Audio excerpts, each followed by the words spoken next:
समझ आ जाएगी, ऐसा भी जरूरी नहीं है। बहुतों को चीज पकड़ में आएगी, बहुतों को नहीं आएगी। और ऐसा भी कतई जरूरी नहीं है कि आपको आपके मैथ का बेसिक होना चाहिए, ऐसा भी जरूरी नहीं है। बस आप स्वस्थ दिमाग के होने चाहिए, मेरी बात को सुनने समझने की हिम्मत होनी चाहिए आप में।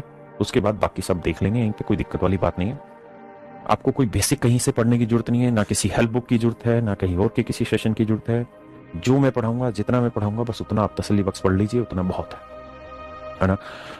तो धीरे धीरे एक एक चीजों के बारे में आज डिस्कस कर लेते हैं। आज का दिन काफी समय है हमारे पास आज की क्लास में, पढ़ाने का भी, बातें करने का भी, क्योंकि आज के बाद फिर ये बातें नहीं करेंगे हम, फिर हम सीधे कंटेंट ओरिएंटेड रहेंगे, क्योंकि वही हमारे और आपके लिए जरूरी।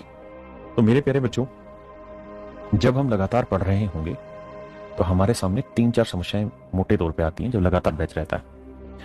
पहला ये कि बैच की ड्यूरेशन 4 से 5 महीने रहती है, लेकिन कुछ बच्चे ऐसे होते हैं कि 1 महीने बाद, 1.5 महीने बाद, 2 महीने बाद उनकी हालत ढीली हो जाती है,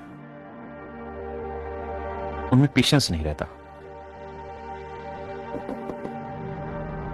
हिंदी में बोले तो संयम नहीं रहता। जैसे मैंने कोई टॉपिक स्टार्ट कराया, लेट्स से मैंने ज्योमेट्री स्टार्ट किया आपकी, तो ज्योमेट्री लगभग 1 महीना 10 दिन चलता है। 1 महीना 10 दिन चलता है ज्योमेट्री, क्योंकि बहुत डिटेल में पढ़ाना होता है, बहुत सारे कॉन्सेप्ट होते हैं। तो बच्चों की क्या आदत होती है कि 4, 5, 6 दिन, 10 दिन पढ़ लेंगे, 10 दिन के बाद फिर कमेंट करना शुरू करते हैं, सर ये टॉपिक कब खत्म होगा, सर ये कब खत्म होगा, सर मन नहीं लग रहा, कब खत्म होगा। और धीरे धीरे ऐसी हालत होती है बच्चों की, एक सर्टेन टाइम के बाद वो फिर कोचिंग छोड़ ही देते हैं। तो सबसे बड़ा कारण है पेशेंस का, संयम का। कामयाबी के लिए 3 चीजें आपके अंदर बहुत जरूरी है स्टूडेंटशिप,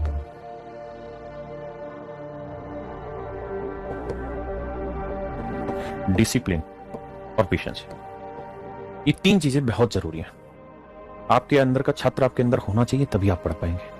आप बहुत बढ़िया लेवल पे डिसिप्लिन होने चाहिए, तब आप पढ़ पाएंगे। और आप में एक अच्छा खासा पेशेंस होना चाहिए, तभी आप पढ़ पाएंगे। क्योंकि जब आप अपनी तैयारी स्टार्ट कर रहे हैं, आप में से बहुत सारे ऐसे बच्चे होंगे जो पिछले काफी समय से तैयारी कर रहे हैं, और आप में से बहुत सारे ऐसे भी बच्चे होंगे, 90% बच्चे ऐसे भी होंगे या जो पहली बार ये तैयारी कर रहे हैं।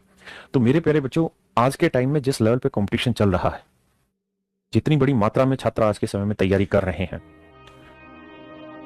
उतना टफ कंपटीशन कभी भी नहीं था।